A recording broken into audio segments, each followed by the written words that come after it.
Radyoya denge gel, denge veye.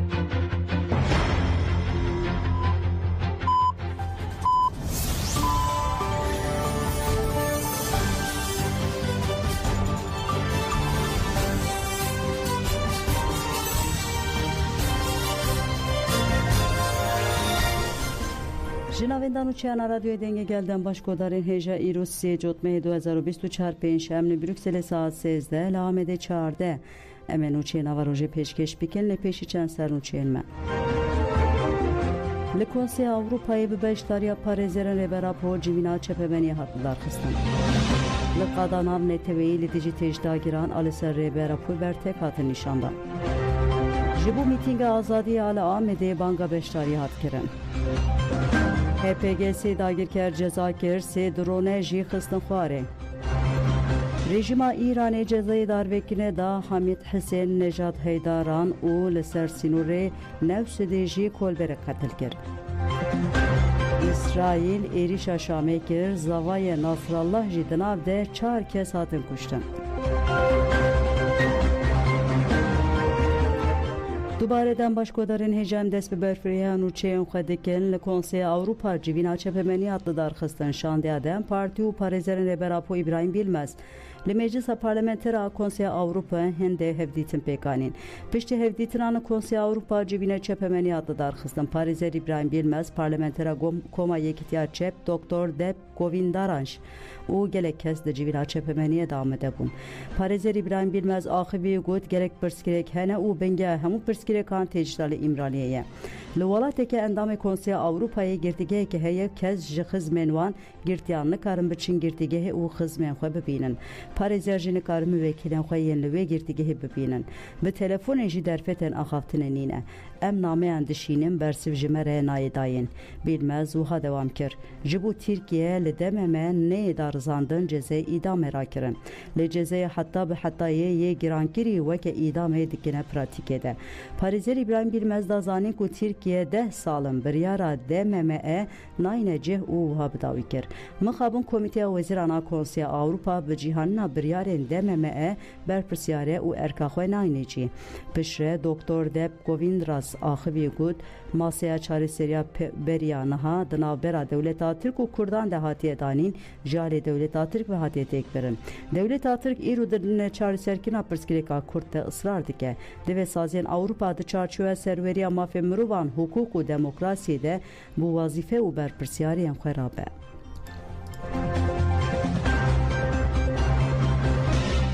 راپورتور ترکیه مپک گود پیوست ترکیه بریارین دممه پیک بینه یک جی راپورتور مجلس پارلمانتر کنسیا اروپا مپک یا ترکیه استفان سینچانچ دنابرا 11 و 14 حزیران 2024 هنده چو ترکیه و راپور اکامده کر در راپور ده بحثا شرطین تجدال سر ربراپو تکرون و دبیجه درباره روشا بریز عبدالله اوجالان ده از حاتم آگاتار کرن جادار 2020 و تکز جخز منوی نکارن سرداناوی بکن جه تباخا 2019 و جه تپارزران جی پیره هفدیتین نکریه در راپور ده تگوتین کو 5 راپورن سی پی تی جی جبر کو رایدارن ترک دستور ندانه نهاتنه اشکره کرن او ها دوام دکه مرجن گرتیگه این ترکیه نباشن کریارن آنتی دموکراتیک و işkence لسر گرتیین سیاسی زده بونه گرتیین کو سالن درش لگرتیگاهن هاتنه گرتن ناین بردان گرتیین نخوژی ناین تداوی کرن در راپور ده آگاهین برفره لسر هفسروک گشتی HDP'ye bere Selahattin Demirtaş و Osman Kavala jî cih girtine rapor de beje ku ji bu Kurdan bi taybeti siyasetmedarên Kurd sıfır tolerans heye kontrola polis û askeran li her qada jiyanê têdîtin bi cîhnanîna biryarên DMME di raporê de cih digire û wiha dibêje bi taybetî mafê jiyanê tune kirine tevî ku DMME û Konseya Awropa ji wan xwestiye ji bu mafê hêviyê di qanûnê xwe de guhertinan bikin jî 10 salin dewlet gav navêtiye rapor balêdikşine ser polîtikayên desteserkirina şaredariyên HDP Dem Partiye jî û têgotin ku ev kiryarên siyasî û keyfî ne arman jî siyaseta înkar û tûnekirinê ye.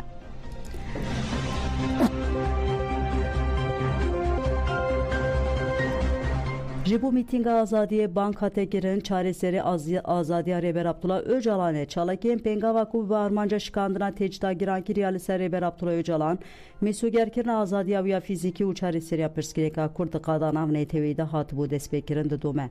Li ser vê bingehê di salvegera komployê de di serî de li Kurdistan û Tirkiyeyê wê çalakiyên girseyî bêne li darxistin. Tê plankirin ku di sêzdeyê cotmeyê de li Amedê mîtingeke mezin bê li darxistin û tevlîbûneke girseyî çê bibe. Hevsûrkêden Partiya Amedê Apaz Şahin têkildarî mîtinga azadiye ya ku wê li Amedê bê li darxistin ji anîfera axivî û ev tişt got. Me her tim got Birêz Öcalan termînata aştiye ye. Me baweke eşkere got ku tecîta li ser wê tê ferskirin ji bilî kurdkirina şer nayê tuwateyê. Ji ber wê jî ji tecîtê zêdetir dibe em li ser azadiya Birêz Öcalan nîqaş bikin. Di sêzdeyê cotmeyê de em ê li qada îstasyonê ya Amedê mîtingeke mezin li dar bixin. Me vê mîtingê weke mîtinga azadiye penase kir. Em bi duruşmaya bê azadî aştî nabê ketin rê. Ji bo vala derxistina kompleya nav netewî û tecîtê em xebatên xwe yên ji bo mîtingê didomînin. Apaz Şahin herî dawî bank li beşdariyê li mîtingê kir. Em hemû gelê xwe vedixwînin mîtinga Amedê. Me behsa giringiya vê mîtingê kir. Ji Tirkiye û Kurdistanê wê tevlîbûnên girseyî çê bibe. Bi rastî jî wê bibe mîtinga azadiye. Ji ber ku helwesta gel ya li vir wê pêvajoya pêş diyar bike divê hemû hasasiyetên xwe nîşan bidin. Ji bo azadiya gelên Tirkiye û rûşlata navîn bi taybetî gelê Kurd pêk were divê tecîta navna tevî were şikandin. Divê Birêz Öcalan azad be ji bo wê jî em hemû gelê xwe vedixwînin mîtinga ku em ê di sêzdeyê cotmeyê de li qada îstasyonê ya Amedê li dar bixin. Li dijî komployê berxwedana dîrokî siyasetmedara Kurd Leyla Güven ji bo salvegera komploya navnetewî ji girtîgeha nameyek şand û got meha cotmeyê meha ku tov bi axêre digihîjin hev û şîn dibîne. Li hemberî zivistanê berf û baranê xwe zindî dihêle. Gelê Kurd jî wê zindî bimîne û teqez ve serkeftinê bi dest bixe. Leyla Güven dibêje hêzên hegeman xwestin di şexsê Rêber Apodê hêviyên gel tune bikin û wiha dewam dike. Lê serokatî û ciwanên gelê Kurd ji zûdê tovên xwe bi axê vekirî bûn û ev tov şîn bûbûn. Ji bo wê jî bi têkoşîna Rêberapo û tevgera azadiya Kurd komplo bi ser neket. Nihar jî bi stratejiyên cuda dixwazin vê bidomînin. Êdî cîhan jî dizane ku hêzên komploger ji paradigmaya Rêber Abdullah Öcalan ya demokratîk ekolojîk û li ser bingeya azadiya jinê pêş dikeve ditirsin. Lê gelên cîhanê êdî vê paradigmayê dizanin û li qada navnetewî ji bo azadiya Rêberapo gavên girîk davêjin. Hêzên komploger 26 salin Rêber Abdullah Öcalan di tecîtê de digirin. Îro jî bi dest desthilatdariya Ceberût ya AKP MHP ev tecît girine pratikê de û çil û sê mehen bi tu awayî agahî ji Rêber Aponayê girtin.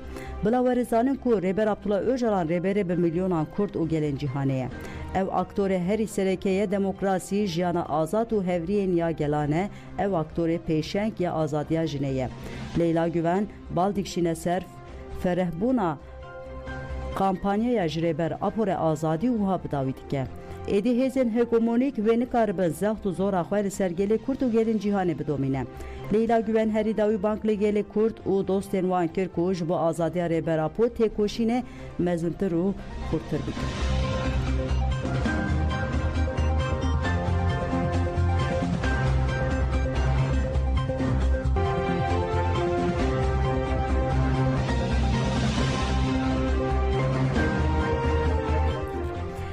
HPG got sê dagirker hatine ceza kirir sê drone jî hatine xistin navenda ragihandin çepemeniya HPG rewşa dawiya şerê bi daxuyanekê ragihand.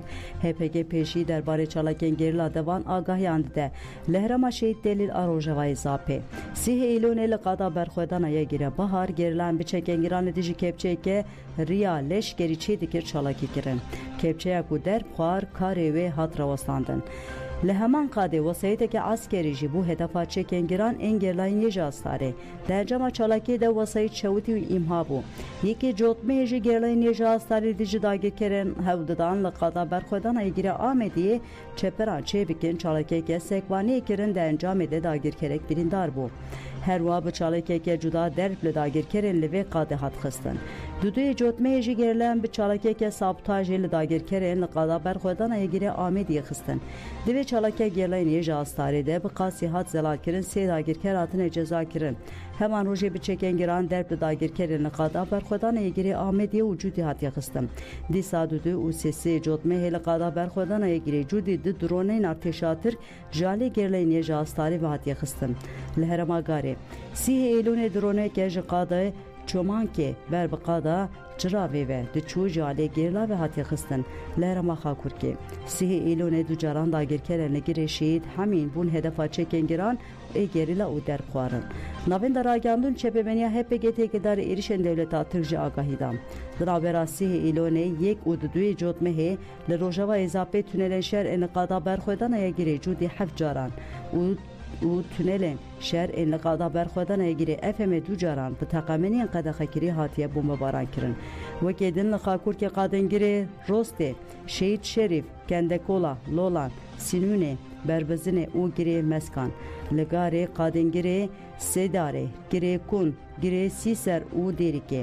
Li Rojava Êzapê girên Amêdiyê û Bihar. Li Mêtîna qadên Şelazê, serê Mêtîna û Beşîrî bi giştî 21 caran bi balafirên şer hatiye bombebaran kirin. Dîsa li dijî qadên girê Şekîf, Beşîrî, serê Mêtîna û girê Bihar 17 caran êrişên bi helîkopteran pêk hatiye.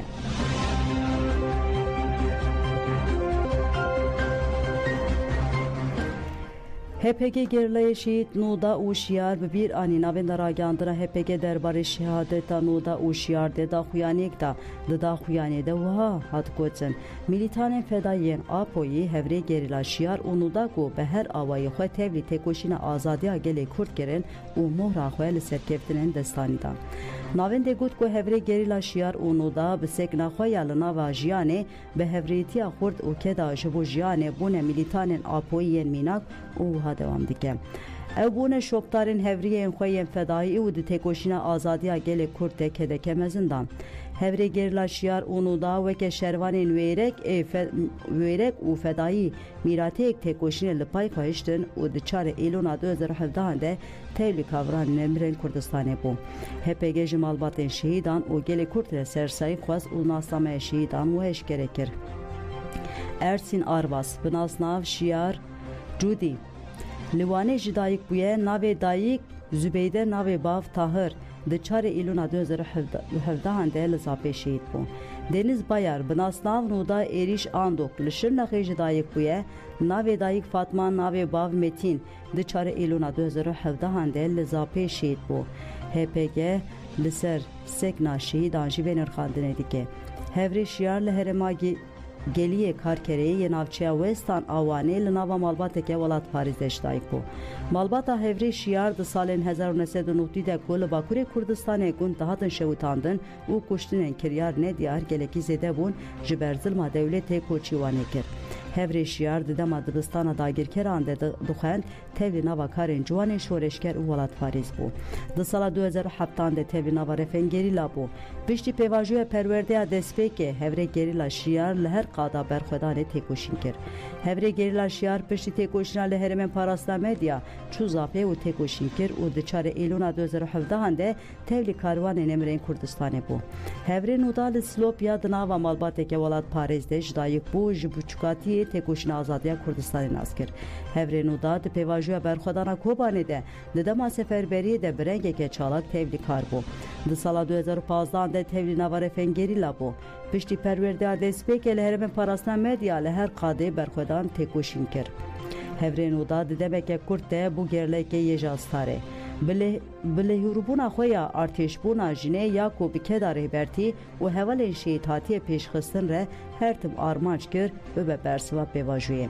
Weke milîtanekê yê ji astarê yê Xwedî rihê serkeftî di nava hêzên taybet de cih girt û li qada Zapê derbeyên giran li hêzên dagirker xist û tevlî karwanên Nemirên Kurdistanê bû.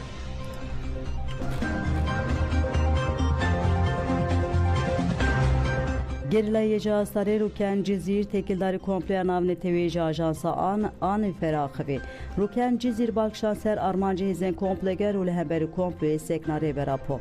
Ruken Cizir diyar ki kuj bazatiya fiziki are berapo evet tekoşna xwe bidimin u ev peyamda. هذه كومبلوكار ايكو نام نتوي كل تج كومبل اثر برابو داينك مشانتن از وانا بتونتيش فاشيست جمنه كو نيار جمنه كو خاين اللي قالي كردكه الشخص ريبار ابو داقوستن جاركتن کردان تو نبکه جاری کردن کردان شولی را که کرد نه لگو کرد پابون خود بدون جیاندن جبو ویناجی ریبر اپو وی برخوادانی خوا به جبو گلی کرد جبو هبونا گلی کرد جبو کرد حیا ایرو گسر بیان بمینه ریبر اپو اف برخوادانی و اف تکوشینا خوا هش کد مزنتر و وی کمپلوی والا درخینه دا کو ام بکی جنازاتی فیزیکی ریبر اپو اگر ریبر اپو فیزیکی آزاد نبه تجاری نگرد نجن تکس نک آزاد نبه جبو ویجی ام بکی هیجن آزادی فیزیکی ریبر اپو جبو کو ام بکی هیجن آزادی خواجی لازمه گل هین زیدتر ویا هلوست خوا دیار بکن هین زیدتر خودی ل وی پیواجوی درکبه هین زیدتر دجی وی کمپلوی بدنگ نمینه بدنگ بوین دیله کو تجرید her biçe işkence her biçe giran baba. Şibuna venaji lazıma em ve bedengbuni bişkine vena bizanın. Veki gerilay azati Kurdistan ji, veki gel ji, veki jin ji, veki civan ji lazıma erku berbsiyarit kevi sermile ma lazıma em hinzedetir tekuşine xod bikin, hinzedetir berxodaniye xo mezin bikin و hinzedetir helwestê xwe bidin diyar kirin, hinzedetir xwedî li vê pêvajiyê derkevin da ku em bikî jin azadiya Şandiye Dem Parti Biraydarên Konseya Avrupa'ya re hevdîtin kirin Şandiye ji Hevsûrika Giştî Tülay Hatîmoğulları Berdevka Dem Parti Ayşegül Doğan Hevberdevke Komisyona Tekilender ve Berdan Öztürk Alikare Hevsûrika Giştî Özlem Gündüz Nunere Strasbourg'e Dem Partiye Faik Yağızay u Nunere Brüksel'e Dem Partiye Eyüp Doru Dnabera Sih İlone u Sisiye Cotme Edel Strasbourg'e hevditin diplomatik girim. Şandiye Dem Partiye Tevlicivina Koma Çep a Meclisa Parlamenterana Konsey Avrupa'yı MPKE bu u Tülay Hatimoğulları libedere ahbi. Şandiye her va bir direktöre giştiye tekiliyen derveye siyasiye Konsey Avrupa'yı Mirslon Papa Serukê Komîteya Şopandinê yê Konseya Avrupayê Zanda Kalnîna Serukê Koma Kes û Sosyal Demokrat a Konseya Avrupayê Frank Sumber Serukê MPKE'ye Tonros Rosopoulos Sekreterê Giştiye Konseya Avrupayê Alin Berset û Direktörê Giştiye Karên Hukuk û Mafê Mirovana Konseya Avrupayê Jill Jones Esponsins re hevdîtin kirin. Li gorî Bîroya Çepemenê Dem Partiyê de hevdîtinan de li ser mijarên bi cîhnanîna biryarên Dadgeha Mafê Mirovan Avrupayê pirsgirêkên di serweriya hukukê, demokrasya û mafê mirovan ên li Tirkiyeyê tecdîta gilan adlê İmraliyê raporên spîtiyên li ser mijarê û çareseriya demokratîk a pirsgirêka Kurd nêrînên partiya hatin parvekirin. Devdîtinê de hate destşankirin ku hevdanên Dem Partiye yên ji bo têkiliyê navbera Tirkiye û welatên endamên Konseya Avrupayê bi rengekî şeffaf û demokratîk bêne meşandin û vê hevdanên xwe dewam bikin. Şandiye bi serokatiya Tülay Hatîmoğulları pişre li Strasbourg'e bi hilbijêrên Dem Partiyê re li hevcîviyan û bûyerên li Tirkiye û herêmê nirxandin.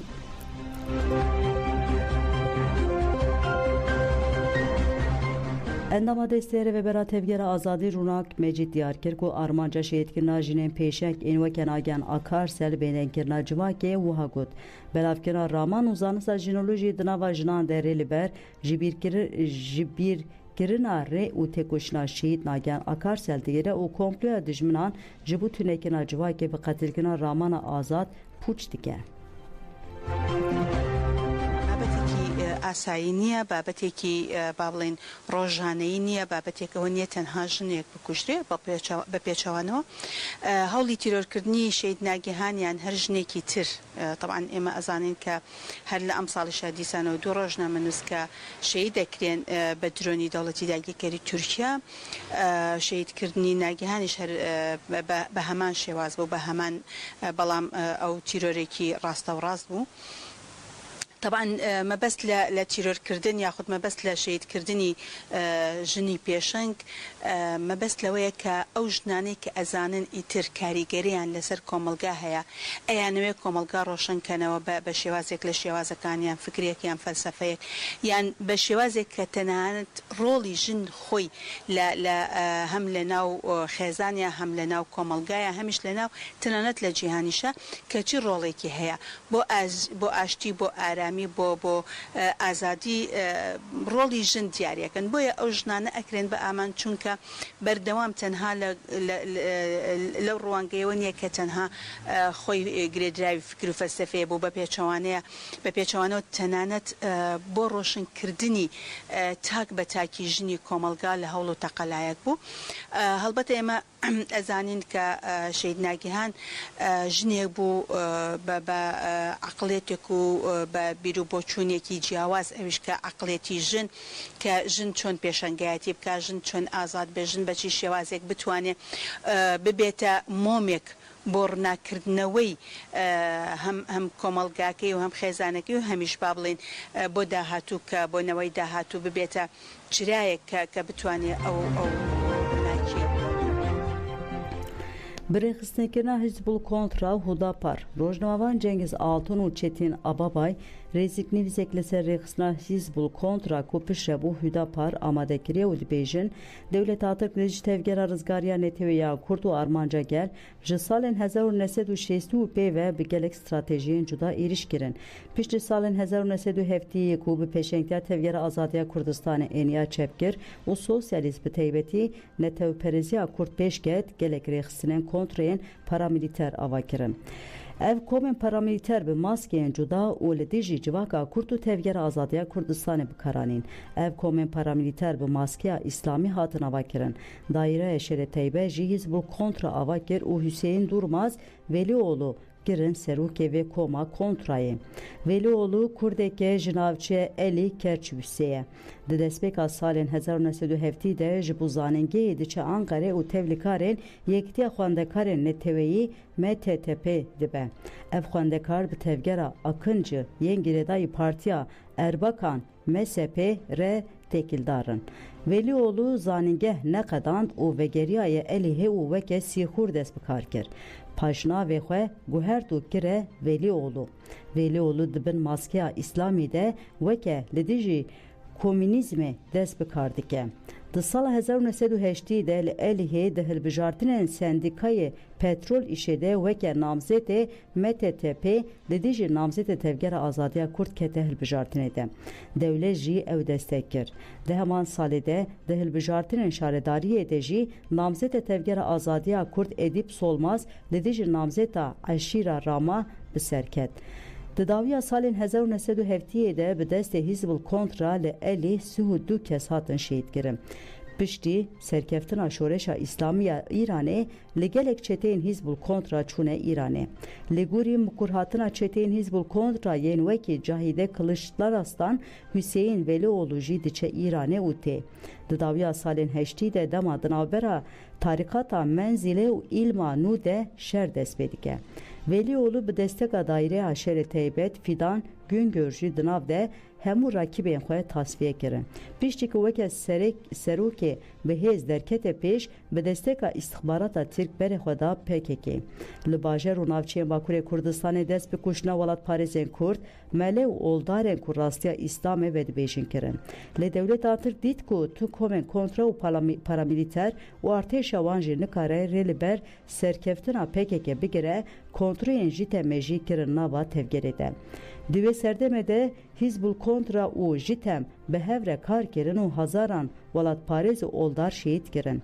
Dîsa jî Tevgera Azadiya Kurd rêxistinbûna xwe ya nava civakê xurttir kir. Gelê Kurd jî bi perspektîfa netewî PKK destek kir û bi hezaran ciwanên Kurd berê xwe dan ciyayên Kurdistanê.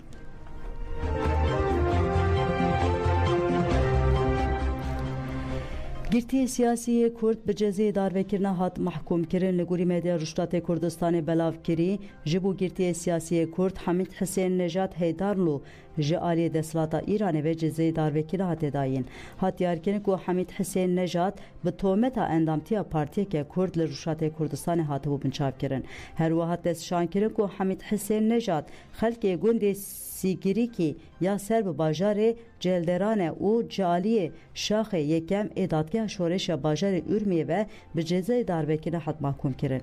Hêjayê gotinê ku girtiyê siyasî Hamîd Hüseyin Nejad di 24 Adara sala 2023 de li Sînûrê çavderan ji aliyê hêzên rejimê ve hatibû binçavkirin û pişre ji bo îtilata Ürmiyeyê hate veguhestin.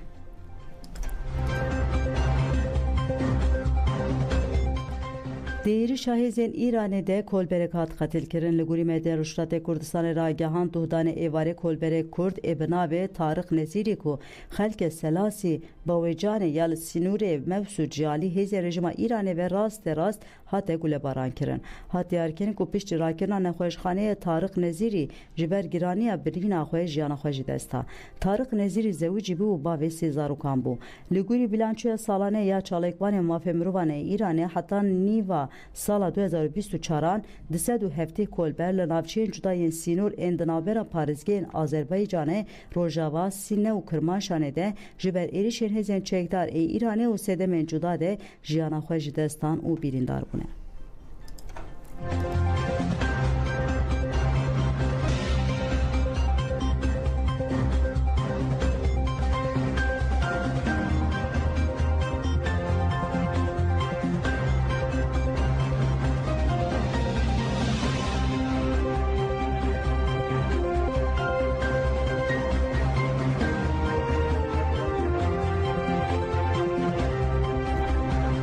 Li Kolombiya lêkolînên Kurdî roja dawiya serlêdana li Komeleya lêkolînên Kurdî roja dawiya serlêdana 15 cotmehê ye. Serlêdanên ji bo kursên perwerdeya ziman ên bi zaravayên kurmancî, kirmanckî, zazakî û soranî yên Kurdî Komeleya lêkolînên Kurdî di 12 Îlonê de dabûn destpêkirin berdewam dike. Rêveberê Komeleya lêkolînên Kurdî Samat Yavuz diyar kir ku serlêdana qeydkirinê yên ji bo perwerdeya rûbirû wê di 15 cotmehê de biqedin û dersên ziman wê sê mehan dewam bike. Yavuz bank li keseyên ji neteweyên din ên ku dixwazin hînî Kurdî bibin kir ku qeyda xwe çê bikin û diyar kir ku deriyên wan ji kesên ku dixwazin Kurdî hîn bibin, zimanê xwe yê Kurdî pêş bixin û kurdenivîsa xwe pêş bixin revekiriye. Yavuz anî ziman ku li İstanbulê ji bilê komeleya wan dibin banê şaredariya bajarê mezra İstanbulê de jî perwerdehiya Kurdî têdayî.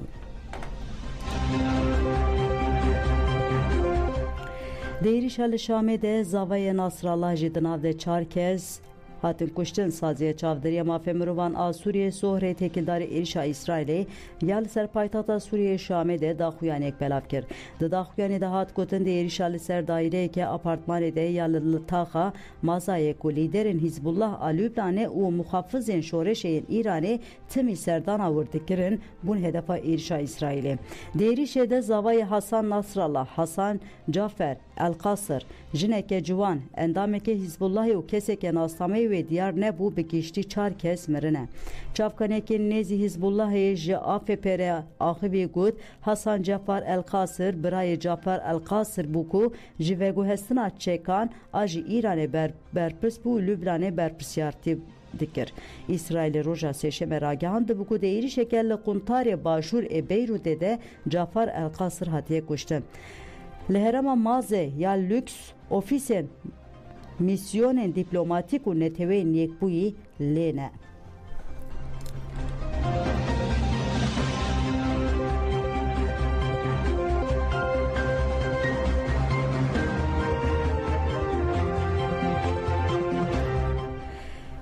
Belêgodarên hêjaniha di dorê de dosyeyek me heye xelkê Başûrê Kurdistanê wê di bîstê vê mehê cotmehê de cara şeşem ji bo hilbijartinê parlamentoya Herêma Kurdistanê biçin ser sondoqan. Giringiya hilbijartina vê carê çi ye? Êrişên dagirkerî êrişên İsraîlê yên li ser Lübnan Hizbullahê, bandora wê ya li ser Iraqê û peymana Tirkiye Iraqê wê çi bandorê li hilbijartinên vê carê bike gelo dibe ku pêdeke bi dewleta Tirkiye careke din parlamentoya herêmê dagir bike di nava 31 salan de parlamentoyê ji bo Kurdan çi kiriye em bi vê dosyê xatirê xwe ji we dixwazin ji bo godarkirina we spas demiş. ئامارەکانی پێنج خولەکەی هەڵبژاردننی پارلەمانی هەرێمی کوردستان.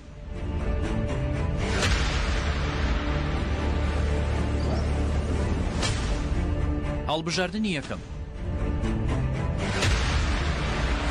لە 19 ئایاری 1992دا هەڵبژاردن بەڕێوەچوو.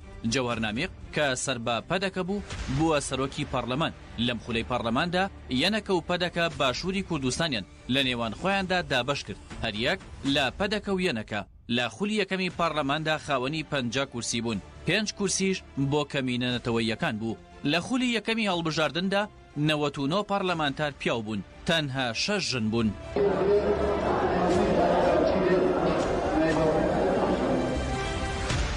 هەڵبژاردننی دووەم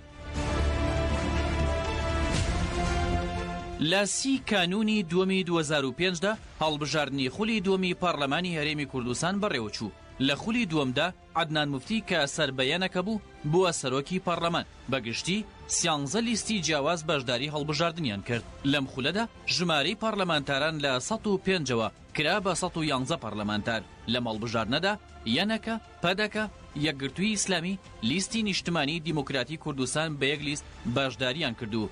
بەگشتی 104 کورسیان بەدەستێنا. کۆمەڵی ئیسلامی کوردستان 6 کورسی و حزبی زەحمەتکێشانی کوردستانیش 1 کورسی بەدەستێنا. لە هەڵبژاردننی دووەمدا لە 105 پارلەمانتار تەنها 29یان ژن بوون. هەڵبژاردننی سێم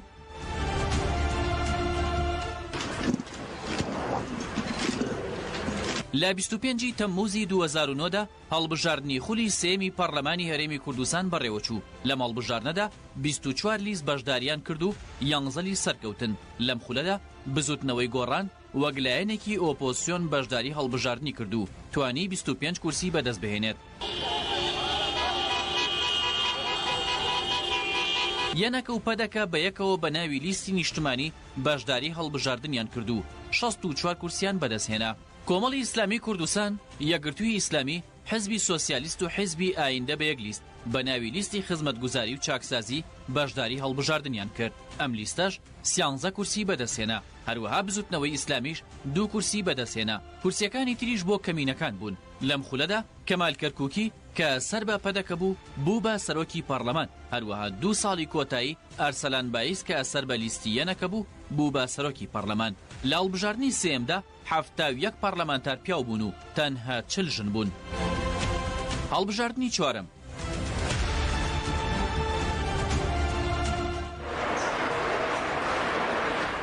لە 21 ئەیلولی 2013دا هەڵبژاردننی خولی چوارەمی پارلەمانی هەرێمی کوردستان بەڕێوەچوو. لە هەڵبژاردنەدا 31 لیست بەشداریان کرد و لەو ژمارەیەش 17 لیست سەرکەوتن.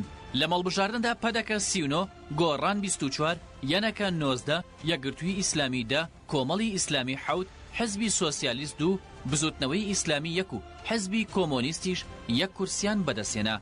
لە بزوتنەوەی گۆڕان یوسف محەممەد لەم خولەدا بوو بە سەرۆکی پەرلەمان بۆی گفتوگۆکان لە سەر یاسای سەرۆکایەتی هەرێم لە 19 شوباتی 2015دا ئاڵۆزی لە نێوان گۆڕان و پەدەکەدا دروست بوو. پەدەکە دوای ئەوە نەیهێشت یوسف محەممەد بچێتە هەولێر، بەهۆی ئەمەوە 2 ساڵ پەرلەمان داخرا. لە هەڵبژاردننی چوارەمدا 78 پیا و 33 ژن بوونە پەرلەمانتار. هەڵبژاردننی پێنجەم لە 30 ئەیلولی 2018دا هەڵبژاردننی خولی پێنجەمی پەرلەمان بەڕێوەچوو. لەم هەڵبژاردنەدا پەدەکە 45، یەنەکە 21، بزوتنەوەی گۆڕان 12، نەوەی نوێ 8، کۆمەڵی ئیسلامی 7، یەکگرتووی ئیسلامی و بزوتنەوەی ئیسلامی 5، حزبی کۆمۆنیست 1 و حزبی سۆسیالیستیش 1 کورسیان بەدەستهێنا. لە 11 تەمموزی 2019دا لە فراکسیۆنی یەنەکە ڕێوازفایق بوو بە سەرۆکی پارلەمانی هەرێمی کوردستان. لە خولی پێنجەمی هەڵبژاردننی پارلەمانی هەرێمی کوردستاندا تەنها 33 ژن و 77 پیاو بوون. واتە لە هەر 5 هەڵبژاردننی پارلەمانی هەرێمی کوردستاندا لە کۆی 549 پارلەمانتار تەنها 142یان ژن بوون.